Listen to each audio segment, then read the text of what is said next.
부모님들의 자식들에 대한 걱정은 늘 끊일 새가 없는데 어린 갓난아기 때는 새벽 한밤중에도 일어나서 아이 젖 먹일 걱정을 하는가 하면 청소년이 되고 하면 한밤중에 들어오지 않을까 해서 걱정들을 하고 또 이제 아이가 제대로 학교나 졸업할까 걱정하다가 나중에 커지면 유학까지 보내달라면 그 뒷바라지 어떻게 할까 걱정들 한다고 합니다. 뿐만 아니라 자식 애써 키워서 이 자식 내 품 떠나면 어떻게 허전해 살까 하지만 또 요즘은 이 자식 평생 눌러 앉으면 어쩔까 걱정하는 부모들이 많다고들 얘기합니다.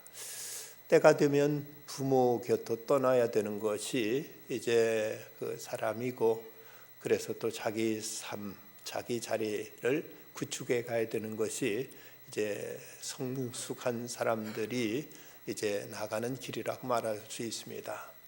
에브럼 매슬로우는 인간의 그 욕구의 체계를 필요의 위계 질서를 설명한 적이 있습니다.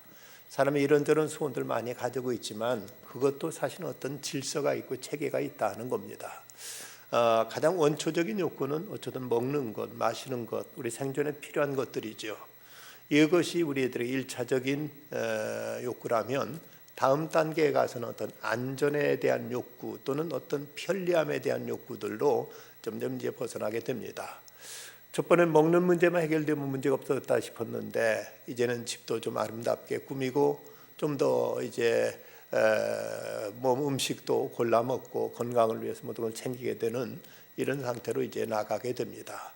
그러다 이제 어느 때는 이제 어떤 사랑에 빠져서 사랑한 일을 찾고 또 사랑을 구하고 사랑을 누리고자 하는 이런 욕구의 단계로 넘어가게 됩니다.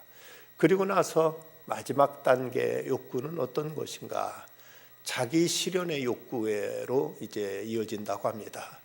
먹는 문제, 마시는 문제, 또 사랑하는 문제를 떠나서 뭔가 자기 존재감, 자기 정체, 자기 어떤 가능성의 실현 등 자기 삶의 어떤 보람과 어떤 가치 있는 걸 추구하는 단계로 이어지게 된다는 것이죠.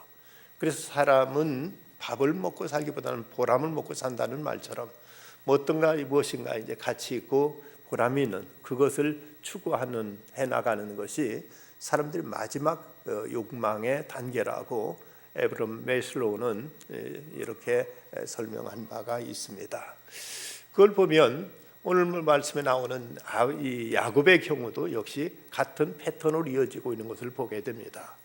그가 자기 형 에서의 보복을 피해서 하란으로 피신하던 때 그가 베델에 이르렀을 때 그때 하나님께서 그에 나타나셔서 말씀하십니다. 나는 아브라함의 하나님, 이삭의 하나님이다. 내가 어디가 너를 지키면 너를 이끌어 이 땅으로 다시 돌아오게 할 것이다. 내가 내게 허락한 것 다 이루게 너를 떠나지 아니하리라는 하나님의 약속의 말씀을 받습니다. 그러자 그때 깜짝 놀라서 하나님 과연 여기 계시거늘 내가 알지 못했구나 하고 이렇게 고백하고 아침에 자기가 돌베개 했던 그 돌을 세우고 거기다 기름을 붓고 하나님 앞에 제단을 쌓습니다. 근데 그때 제단 쌓으면서 아브라함이 뭐라고 기도했는가 하면 야곱이 서원하여 이르되 하나님 나와 함께 계셔서 내가 가는 이 길에서 나를 지키시고 먹을 떡과 입을 옷을 주시어 내가 평안히 아버지 집으로 돌아가게 하시오면 여호와가 나의 하나님이 되실 것이요 내가 기둥을 세운 이 돌이 하나님의 전이 될 것이요 하나님께 내게 주신 모든 것 10분의 1을 내가 반드시 하나님께 드리겠나이다 하고 이렇게 고백합니다. 여기서 야곱이 구하고 있는 것은 내가 가는 길에서 하나님이 나를 지켜주시고 내게 먹을 것과 마실 것과 입을 것을 주셔서 무사히 아버지 집으로 돌아가게 해주시옵소서. 그러면 하나님 나의 하나님이 되실 것이고 이 돌은 하나님 전이 될 것이고 그리고 하나님 앞에 반드시 10분의 1을 드리겠습니다 하는 이 고백을 합니다. 이때 그 야곱이 걱정했던 것은 먹고 입는 문제 그리고 안전에 대한 문제였습니다. 과연 내가 지금 이렇게 빈손으로 먼 곳을 향해 가는데 과연 내게 먹을 것, 입을 것 등 생존의 기본적인 문제는 과연 이것이 이제 해결될까, 이것이 보장될까 하는 염려가 있었고, 하나님이 나를 지켜주셔서 무사히 아버지 집에 다시 돌아갈 수 있게 되기를 그는 간절히 소망했던 것이 야곱의 1차적인 소원이었고 욕망이었습니다. 그런데 이런 이 생존의 문제가 해결되니까 이제 그는 삼촌 라반의 집에 이르렀을 때 그는 다른 문제에 또 몰두하게 되는 걸 보게 됩니다. 그건 라헬이라는 한 여자를 만나자 그야말로 마음이 뿅 가서 그를 내게만 주신다면 내가 7년 동안을 내가 임금을 받지 않고 일하겠습니다 하고 이렇게 자청하고 나서는 것입니다. 그런데 라반이 그 다른 사람한테 줄 바에는 너한테 주는 것도 좋겠다 해서 주기로 약속하고 7년을 일을 합니다. 드디어 7년을 채운 다음에 결혼을 하고 이제 첫날 밤을 보냈는데, 깜깜한 밤중에 뭣도 모르고 어두운 데서 첫날 밤 보내고 아침에 일어나 보니까 이게 웬일입니까? 그게 자기가 사랑했던 라헬이 아니라 그 언니 레아였습니다.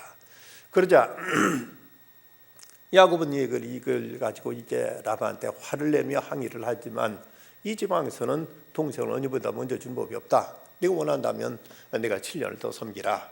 그래서 또 7년을 섬기게 되는 것입니다. 어찌 보면 야곱은 한 여인을 그토록 뜨겁게, 그야말로 화끈하게 그는 사랑하고 연애했습니다. 한 여인을 얻기 위해서 무려 14년 동안을 그가 이렇게 임금도 받지 않고 머슴살이했다는 것은 대단한 어떤 정열이요, 거기에 대한 뜨거운 사랑의 욕망이라고 말할 수가 있습니다. 여기까지 야곱의 그 욕망은 충족이 됐죠. 그런데 오늘 외에 와서는 또 다른 그에게 어떤 욕구가 나타나 있습니다. 본문 30절 말씀 그 후반절에 보면 그는 말하기를 나는 언제나 내 집을 세우리까, 나는 언제나 내 집을 세우리까 하고 이렇게 자기의 또 한 맺힌 또 하나의 소원을 그는 말하고 있습니다. 그 지금까지 먹고 사는 문제 다 해결됐고, 그리고 그토록 원하던 여인을 자기 품에 안았습니다. 이제는 모두가 다 끝났다 싶었고 모든 아무런 더 이상 소원이 없겠다 싶었는데, 그러나 이제 야곱에게 또 하나의 어떤 한스러운 그에게 어떤 열망이 있다면 언제 나는 내 집을 세우리까. 이제는 아내도 생겼고 자식도 낳았습니다. 이제 그럼에도 불구하고 자기는 외삼촌 라반의 집에서 거기서 머슴살이하고 있는 이런 형편입니다. 이런 처지에서 언제 나는 내 집을 세울 수 있겠는가 하고 자기의 한 맺힌 소원을 이렇게 말하고 있는 것을 보게 됩니다. 하나님은 이런 과정을 통해서 야곱을 빚어가시고 그를 성숙해 하시고 그를 끝내는 이제 만민으로 복되게 하는 축복의 통로로 하나님은 세워가시는 것을 볼 수 있습니다. 그런 과정 속에서 이제 먼저 그는 고향에 돌아가려는, 고향에 가려는 그의 이제 의지가 먼저 나타나 있습니다. 25절과 26절 말씀 보면 라헬이 요셉을 낳았을 때 야곱이 라반에게 이르되 나를 보내어 내 고향 나의 땅으로 돌아가게 하시되 내가 외삼촌에게 일하고 얻은 처자를 내게 주시어 나로 가게 하소서. 내가 외삼촌에게 한 일은 외삼촌이 잘 아시나이다 라고 말하면서 고향으로 돌아가겠다고 이렇게 그는 말하고 있습니다. 언제까지 이렇게 외삼촌 집에서 이렇게 더부살이 할 수가 있겠습니까? 나도 이제 처자식이 있는데 하나의 참 집안을 이루고 한 가정을 이루어서 내가 가정으로서 내 식솔들 거느리고 내 나름대로 나도 살아가고 있습니다. 그러기 위해서 나는 고향에 가겠습니다 하고 이렇게 이제 제의를 하는 것입니다. 이런 얘기를, 이런 고백을 하게 된다는, 어쩌면 하나님께 베델에서 말씀하셨던 것처럼 널리 그를 다시 이곳에 돌아오게 하겠다 하는 하나님의 약속의 말씀이 그에게 기억난지도 모릅니다. 그런가 하면 그는 이제 이에 대해서 그 라반이 만류하는데, 그가 만류한 이유를 보면 여호와께서 너로 말미암아 내게 복을 주시니를 내가 깨달았노니라고 이제 여기서 라반이 말하는 걸 볼 수가 있습니다. 여기서 이제 라반은 야곱을 보내고 싶지 않습니다. 그것은 라반 스스로도 고백하는 말이, 야곱이 온 뒤에 얼마나 자기 살림이 늘어나고 얼마나 자기가 부자가 됐고 모든 것이 잘 풀려져 나가는지를 라반이 다 알고 있었던지라 이런 이제 복덩어리 같은 야곱을 라반은 순수하게 순순히 그를 내보내고 싶지 않은 이런 욕심이 그에게 있었던 것입니다. 야곱이 처음 왔을 때는 이때 그 라반의 형편이 어땠는가 하면 다시 30절을 보면 이렇게 기록하고 있습니다. 내가 오기 전에는 외삼촌의 소유가 적더니 번성하의 때를 이루었으니 내 발이 이르는 곳마다 여호와께서 외삼촌에게 복을 주셨나이다. 이 라반도 한 말이 여호와께 너로 말미암아 내게 복 주신 줄을 내가 아노라 하고 내가 깨달았노라고 말하는가 하면, 야곱도 하는 말이 내가 오기 전에 외삼촌은 소유가 적더니 번성의 때를 이루었으니 내 발이 이르는 곳마다 여호와께서 외삼촌에게 복을 주셨나이다 라고 이렇게 피차가 이 사실을 인정하고 있습니다. 이런 사실이 이제 분명한데 라반이 순수하게 야곱을 보내줄 리가 없는 거죠. 어쩌면 야곱이 그곳에 처음 왔을 때는 라반에게 아들들이 없었거나 아주 어렸지 않았겠는가. 그 이유는 야곱이 그곳에 도착했을 때 우물가시 양떼들이 물을 먹이고 양떼를 쳤던 것은 라반의 딸들이었지 아들들이 아니었습니다. 그걸 보면 지금 야곱이 그곳에 당도한 다음에 라반은 아들들도 얻었고 그리고 살림도 재산도 무척 이제 이렇게 번성하게 된 것을 보면 분명히 이것은 야곱이 그곳에 와서 열심히 일했고 야곱이 그곳에 옴으로 인해서 가정 만사가 모든 것이 다 잘 풀려져 나가고 모든 것 다 형통하게 되었다는 사실을 서로가 이렇게 인정하고 있는 것입니다. 그래서 어떻게든 야곱을 보내고 싶지 않은 라반은 야곱에게 말하기를 내 품삯을 정하라, 내가 그것을 내게 주리라 하고 이렇게 28절에서 제의하고 있는 것을 보게 됩니다. 그래서 이제 야곱은 그 라반과 어떤 흥정 거래가 거기서 이루어지게 되는 것이지요.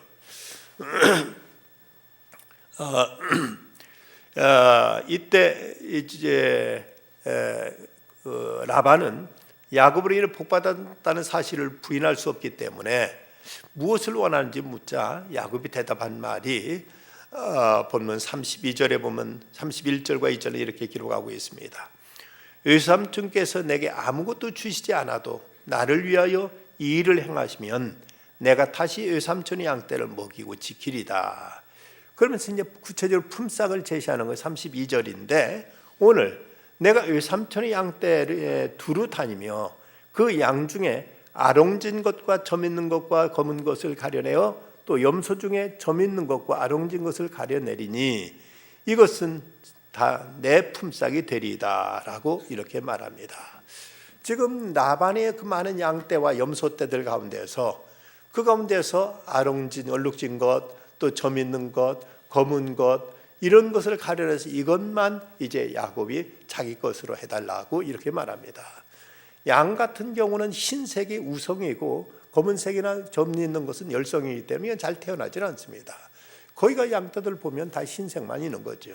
근데 유독 야곱은 그 중에서 점 있고 얼룩지고 검은 것들 이것만 제 품삯으로 여겨 주십시오 하고 이렇게 얘기하니까 라반은 이제 그 얘기를 듣고 그럼 그렇지 그래라 하고 흔쾌히 거기에 대해서 이제 라반이 수락하는 것을 보여주고 있습니다. 왜 야곱이 이렇게 불리한 조건을 제시했을까? 성서주석가는 이때 야곱의 심중에는 모든 축복의 근원은 하나님께 있지 이것이 사람으로 말미암지 않는다는 것을 믿었기 때문이라고 말합니다. 그 모습을 우리가 아브라함의 제 조카 롯을 구출하기 위해서 메소포타미아 연합군과의 전쟁에서 많은 이제 전리품을 가지고 돌아왔을 때 그때 소돔왕이 이제 그 모든 전리품 너희가 차지하고 그냥 포로들만 우리에게서 이제 잡아갔던 포로들만 돌려다오 하고 이렇게 소돔 왕이 말하니까 이때 그 아브라함이 한 말이 내 말이 내가 아브라함으로 치부하게 했다 할까 하여 내게 속한 것은 실오라기나 들매끈 한 가닥도 내가 가지지 아니하리라 하는 이런 이제 그 선언을 하는 모습을 보여주고 있습니다. 아브라함이 치사하게 내가 너로 인해서 내가 돈 벌었다 소리 듣지 않겠다. 내가 쓴 비용에는 일절 나는 내 손에 손도 안 대겠다 하는 이런 아브라함의 태도처럼 어쩌면 야곱도 이 라반으로 하여금 라반에게 무엇을 이제 우로 인해서 부자가 됐다는 이런 얘기 듣지 않겠다는 이런 생각 속에서 오직 그 라반의 양떼들 중에서 극히 드문 검은 것이나 얼룩진 것이나 점 있는 것 이런 것만 자기 것을 하겠다고 이렇게 제의하자 라반은 흔쾌하게 그 제의에 수락을 하는 것입니다. 야곱이 자기 품삯을 청하고 나자 라반에게 이렇게 말합니다. 후일에 외삼촌께서 오셔서 내 품삯을 조사하실 때 나의 의의가 내 대답이 되리이다. 내게 혹시 염소 중에 아롱지지 아니한 것이나 점 있는 것이나 양 중에 검지 아니한 것이 있거든 다 도둑질한 것으로 인정하소서. 이건 라반이 그렇게 말해도 받아들이기가 어려운 건데 야곱이 자청해서 나중에 재산 가운데 와 보셔서 얼룩진 것 그리고 아롱진 것, 검은 것, 점 있는 것 이런 것들 외에 흰 것이 있으면 내가 삼촌 거 다 외삼촌 거 다 도둑질하는 것 인정해도 좋습니다라고 이렇게 야곱은 자기가 자청해서 이렇게 말하고 있습니다. 이렇게 말할 수 있었던 것은 그는 하나님의 약속을 믿었기 때문입니다. 하나님의 의로우심을 믿었기에 그는 자기가 스스로 자청해서 라반에게 이렇게 말하는 것입니다. 이때 라반은 조금치도 주저하지 않고 야곱의 제의에 그대로 이제 수락을 합니다. 그렇지만 애초부터 그는 정직하게 야곱에게 품삯을 주려는 마음은 없었습니다. 이렇게 분명 약속을 해놓고 나서 자기 양떼 가운데서 이제 아롱진 것, 또 이제 점 있는 것, 검은 것 이것은 싹 빼돌려 가지고 자기 자식들한테 맡겨서 저 멀리 사흘길이나 떨어진 곳에다 그걸로 보내버리고 말았습니다. 그러니까 지금 당장은 야곱에게는 자기 것으로 주장할 수 있는 것이 하나도 남아있지는 않습니다.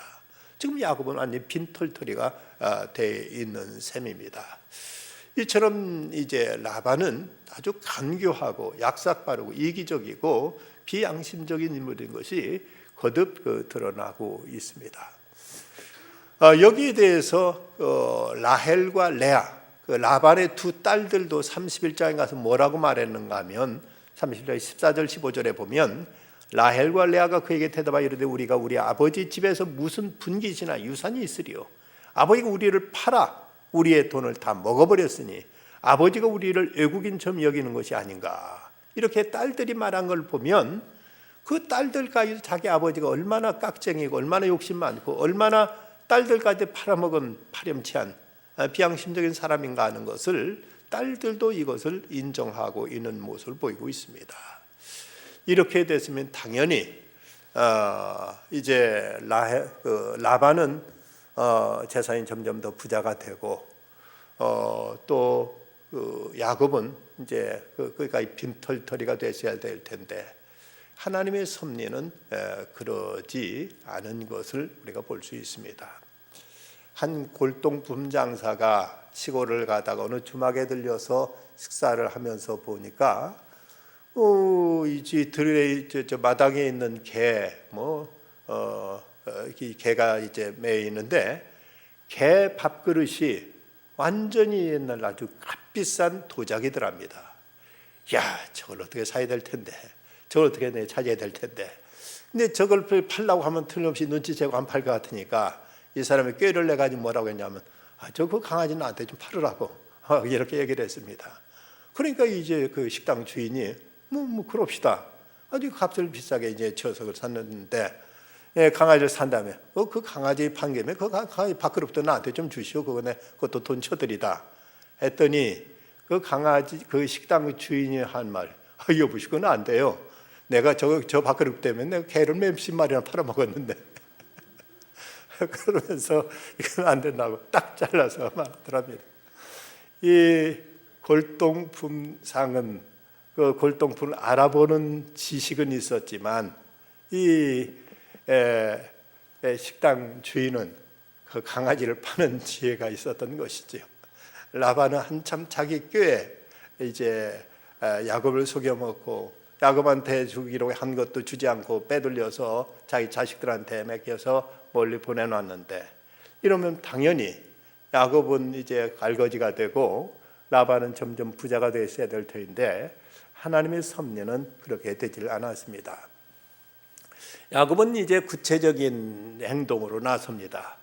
그가 양떼가 물을 먹으러 오는 곳에다가 그곳에 껍질 벗긴 그 가지를 두어서 짐승들이 그 가지 앞에서 이제 새끼를 베면 얼룩 있고 아롱진 것을 낳는 것을 경험했던 것입니다. 야곱은 자신의 짐승 새끼들을 따로 구분해 가지고 라반의 양떼들과 섞이지 않게 했고, 그리고 이제 이렇게 섞이지 않게 한 것은 라반이 속일 것을 알고 그는 이것을 따로 이제 구별해 놨습니다. 그런데 이제 하나님은 라반이 야곱의 품삯을 바꿀 때마다 라반의 것을 야곱의 것이 되게 하시는 걸 볼 수가 있습니다. 31장 12절에 보면, 17절에 보면 그대들이 아버지가 나를 속여 품삯을 10번이나 변경하였느니라. 그러나 하나님 그를 막으사 나를 해치지 못하게 하셨으며, 또 12절에서도 하나님 이같이 그대들의 아버지의 가축을 빼앗아 내게 주셨느니라고 말하고 있습니다. 이르시되 내 눈을 들어 보라. 양떼를 탄 수양은 다 얼룩무늬 있는 것, 그 점 있는 것과 아름진 것이니 라반이 내게 행한 모든 것을 내가 보았노라고 야곱은 이렇게 이제 말하고 있습니다. 자, 이런 과정 속에서 하나님께서는 이제 양이 새로 태어나는 양들마다 얼룩진 것들, 또 그 점 있는 것들, 또 그리고 검은 것들, 이런 것만 태어나게 하도록 하나님께 섭리하시는 걸 볼 수가 있습니다. 그래서 끝내 야곱이 이제 43절 끝절에 보면 이에 그 사람 매우 번창하여 양떼와 노비와 낙타와 나귀가 많았더라고 이렇게 기록하고 있습니다. 야곱의 소유가 얼마나 많아졌는지 30절에 보면 이제 그 사람이 매우 번창하여 양떼와 노비와 낙타가 많았더라. 여기 3절 라반에게 그러나 나는 언제나 집을 세우리까 라고 아무것도 없는 상태에서 이렇게 하소연했던 야곱이 이제는 양떼가 많았더라고, 양떼뿐만 아니라 노비와 낙타와 나귀도 많았더라고 이렇게 성경은 기록하고 있습니다. 야곱이 얼마나 재산이 많았는가, 얼마나 그가 부자가 됐는가 하는 것은 그가 고향으로 돌아갈 때 자기 형 에서가 자기를 맞으러 온다는 소식을 듣고 형에게 보낸 예물을 보면, 선물을 보면 야곱의 재산이 얼마나 많았는가를 짐작할 수가 있습니다. 32장 14절과 15절에 보면 암염소가 200이요 순염소가 20이요 암양이 200이요 순양이 20이요 전나는 낙타 30과 그 새끼요 암소가 40이요 황소가 10이요 암나귀가 20이요 그 새끼 나귀가 10이라. 지금 이것은 야곱의 재산이 아니라 야곱이 에서에게 보낸 선물이 이 정도입니다. 몇백 마리씩 양과 염소를 몇백 마리씩 보내고 있고, 여기 소도 이제 암소가 40마리, 황소 10마리, 암나귀 20, 그 새끼 나귀가 10. 이렇게 엄청난 것을 이 선물로 보낼 정도라면 야곱이 얼마나 그 재산이 늘어나는가 하는 것을 우리가 충분히 알 수가 있습니다. 그런데 야곱이 그때 이제 그 하란에 갈 때 그 모습에 대해서 야곱이 형 에서 앞에서 고백했던 말을 보면 내가 내 지팡이만 가지고 이 요단을 건넜더니 지금은 두 때나 이뤘나이다 라고 말합니다. 달랑 지팡이 하나 들고 저 하란까지 갔던 이 야곱이 이렇게 큰 두 무리 두 때의 이제 가축대를 몰고 그런 금이 환영하듯 고향을 향해서 가고 있는 것입니다. 그런데 여기 이제 39절에 있는 대로 가지 앞에서 새끼를 뱀으로 얼룩얼룩한 것과 점이 있고 아롱진 것을 낳은지라 라는 이 말씀에 대해서 우리는 어떻게 가지, 이런 얼룩진 그 껍질을 벗긴 그 가지 앞에서 새끼를 벤다고 해서 여기서 그 얼룩진 이런 양이 다 태어날 수 있을까? 이건 미신이라고 생각하고 여기에 대해서 어떤 성경의 사실성에 대해서 의심하는 이런 사람들도 없지 않아 있습니다. 그러니 여기서 야곱은 양들 이끌 껍질 벗긴 가지들을 담근 물을 먹이고 그 앞에서 교미를 하게 하는데, 이 말씀에 이어지는 가지 앞에서 새끼를 뱀으로라는 말은 마치 얼룩진 양에 태어난 것과 야곱의 행동에 상관관계가 있는 것처럼 보이는데, 이렇게 오해가 되는데, 그러나 히브리어 원어에 보면 그냥 병렬 접속사로 사용되었을 뿐입니다. 그러니까 이 말씀 가지 앞에 새끼를 뱀으로 얼룩얼룩한 것과 점 있는 것 아름다움을 낳았다는 얘기는 지금 그 번역상에 있어서 오해를 불러일으킬 만한 내용입니다. 이 내용을 이제 그 원문대로 해석하자면 가지 앞에서 새끼를 베었다, 그리고 얼룩얼룩한 것과 점이 있고 아름다운 것을 낳았다. 이건 전혀 별개의 하나의 두 문장을 하나로 모은 것이지, 가지 앞에 새끼를 뱉기 때문에 얼룩얼룩한 것과 점이 있고 아름진 것을 낳았다는 이런 내용이 아니라는 사실입니다. 야곱의 행동은 양털의 색을 바꾸는데 효능이 있는 생물학적인 방법도 어떤 마술적인 처방도 아닙니다. 이것은 억울한 처사를 당하는 그 야곱이 하나님께 간구하는 마음을 이제 보인 믿음의 행위에 지나지 않는다는 것입니다. 야곱을 돌아보신 하나님은 기적을 행해 주셨습니다. 라반은 불의한 욕심을 부리며 야곱을 어렵게 만들었지만 하나님께서 친히 개입해 주셔서 이걸 바로 잡아주심으로 이제 이런 미신적인 방법처럼 느껴지지만, 이런 행태 속에도 하나님은 하나님이 친히 섭리하셔서 이제 야곱이 기른 양들 가운데서 거기서 얼룩진 것들, 그리고 아름진 것들, 점 있는 것들, 검은 것들, 이런 것들이 태어나도록 하나님이 역사하신 것이지, 야곱이 특별한 어떤 교배법을 발명해 가지고 그렇게 재주를 부려서 검은 것들과 얼룩진 것들, 이런 것이 태어난 것이 아니라는 것입니다. 그리고 이제 이것을 하나님은 꿈에서 야곱에게 이걸 보여주셨음을 31장에서는 이렇게 말하고 있습니다. 9절부터 31장 9절로 12절을 보면, 하나님이 이같이 그대들의 아버지의 가축을 빼앗아 내게 주었느니라. 그 양떼가 새끼 뵐 때 내가 꿈에 눈을 들어보니 양태를 탄 순양은 다 얼룩무늬 있는 것과 점 있는 것과 아롱진 것이었더라. 꿈에 하나님의 사자가 내게 말씀하시기를 야곱아 하시기로, 내가 대답하기를 여기 있나이다 하며 이르되 내 눈을 들어보라. 양떼를 탄 순양은 다 얼룩무늬 있는 것, 점 있는 것과 아롱진 것이니라. 라반이 내게 행한 모든 것을 내가 보았노라. 하나님이 이렇게 하신 것이지, 야곱이 무슨 재주를 부려서 특별한 교배법을 통해서 이렇게 새끼째 얼룩지고 색깔 있는 것들만 태어나도록 야곱이 한 것이 아니라 하나님이 하신 것을 야곱이 보았다고 야곱은 이렇게 고백하고 있습니다. 이렇게 보면 하나님은 이제 이 모든 야곱의 그동안의 억울함을 하나님은 이제 감찰하시고, 야곱의 그 원통함을 하나님은 신원하셔서 그 라반의 잘못된 것들, 라반의 불의한 것들, 이 모든 하나님은 이제 갚아주셔서 야곱이 치는 양들로 하여금 고기에 있어서 얼룩진 것과 색깔 있는 것들, 이런 것이 태어나도록 하나님이 역사하신 것임을 우리는 알 수 있는 내용입니다.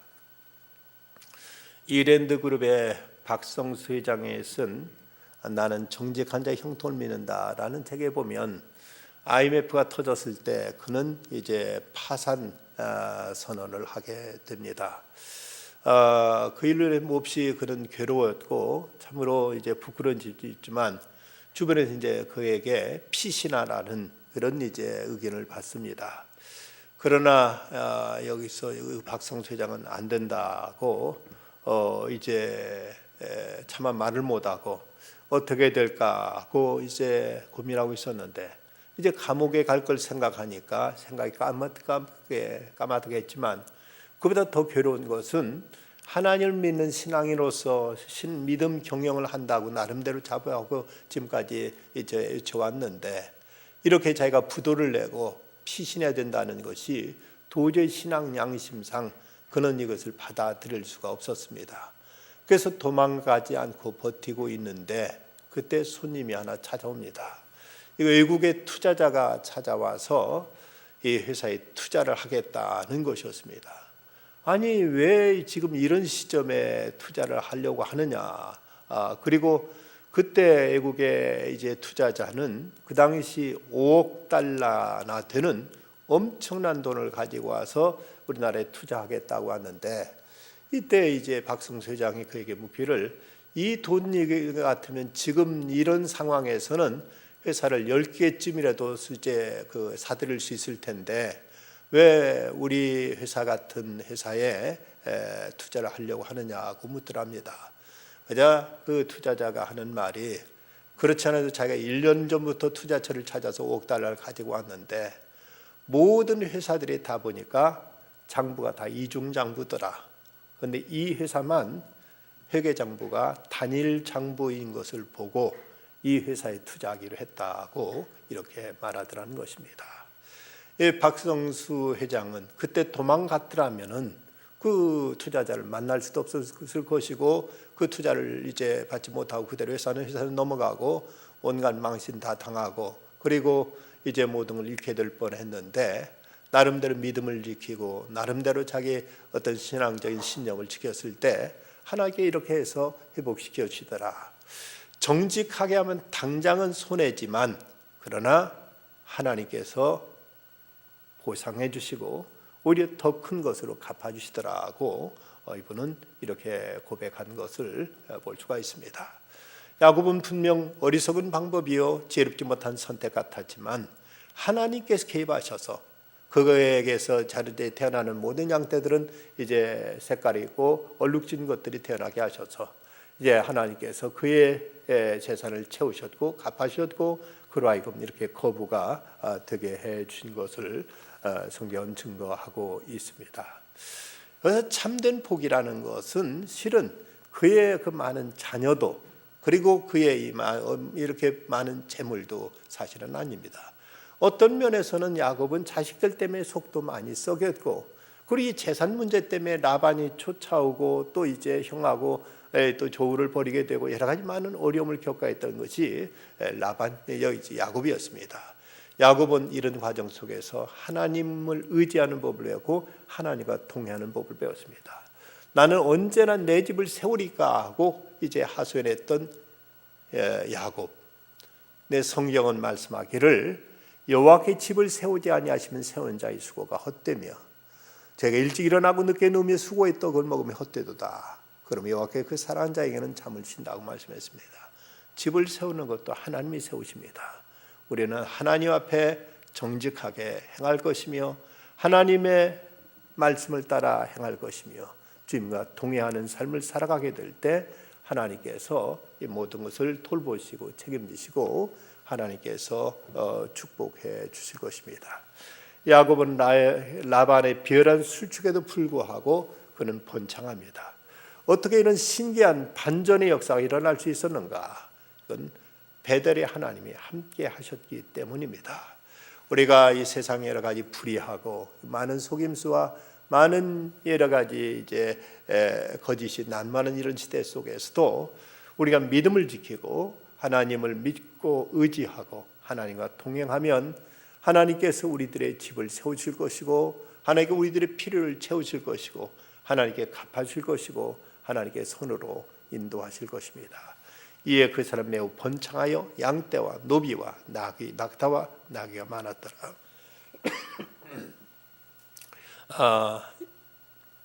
하나님께서 갚아주심으로 이렇게 아름다운 해피엔딩으로 끝나는 야곱의 모습을 보면서 우리 또한 때로는 불의하고 부당한 세상 속에서도 믿음을 지키고 신앙을 지키고 신념을 지켜갈 수 있어야 되겠습니다. 아버지 하나님 감사합니다. 오늘도 주님 앞에 나와서 예배하며 하나님의 말씀을 받게 하심을 감사합니다. 어느 때든 주님 앞에 합당하게 정당하게 행하게 하시고 하나님의 신원하심과 하나님의 판단하심을 믿고 그 믿음 앞에서 정직하게 행하는 저희들 되게 해주시옵소서. 티베트 단기 선교팀 어제 출발했습니다. 출발해서 어제 도착했습니다. 하나님 저들 이제 맡기신 사역 잘 감당하고 건강한 몸으로 돌아올 수 있게 해주시고 만나야 될 영혼들 만나게 하시고 전해야 될 복음 전하게 하시고 이루어야 될 사명 잘 이루고 오게 하여 주시옵소서. 이번 토요일에 떠날 또 네팔팀도 주께서 함께해 주시고 권능으로 띠띠어 주셔서 보내신 사역 잘 감당하고 기쁨으로 찬양하며 돌아올 수 있도록 책임져 주시옵소서. 주님의 권능에 함께 하심으로 이번 단기 선교를 통해서도 하나님의 영광이 드러나며 주님의 나라가 확장되며 저희들로 하여금 주님의 뜻을 이루는 기쁨과 감격을 맛볼 수 있게 해 주시옵소서. 예수님의 이름으로 기도드리옵나이다. 아멘.